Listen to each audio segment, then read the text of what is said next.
ఒకనాడు శ్రీనివాసుడు కొండలన్నీ దిగి అగస్త్య మహర్షి ఆశ్రమానికి వెళ్లి, ఓ మహర్షి, నన్ను శ్రీనివాసుడు అని పిలుస్తారు. మీ ఆశ్రమంలో అనేక గోవులు ఉన్నాయని విన్నాను. వాటిలో ఒక గోమాతను నాకు దానం చేయగలరా అని అడిగాడు. అగస్త్య మహర్షి, వేదాల ప్రకారం భార్యతో కలిసి రాని వ్యక్తికి గోమాతను దానం చేయరాదు. కావున మీరు మీ సతీమణితో రావాలి అని చెప్పారు. తరువాత పద్మావతి సమేతుడై శ్రీనివాసుడు మళ్లీ వచ్చారు. కాని అగస్త్య మహర్షి అక్కడ లేరు. శిష్యులు, మహర్షి ఆజ్ఞ లేకుండా మేము గోమాతను ఇవ్వలేము అని అన్నారు. ఇది విని శ్రీనివాసుడు అసంతృప్తితో తిరుమల వైపు గబగబా వెళ్లసాగారు. కొంతసేపటికి అగస్త్య మహర్షి తిరిగి వచ్చి విషయం తెలుసుకుని ఒక గోమాతను తీసుకుని శిష్యులతో కలిసి స్వామిని వెంబడించారు.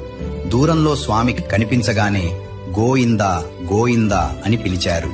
అంటే గోవును స్వీకరించండి స్వామి అని.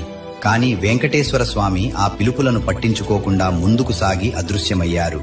అందుకే వెంకటేశ్వర స్వామి గోవిందా అని పిలిపించుకోవడానికే 7 కొండలు దిగివచ్చారని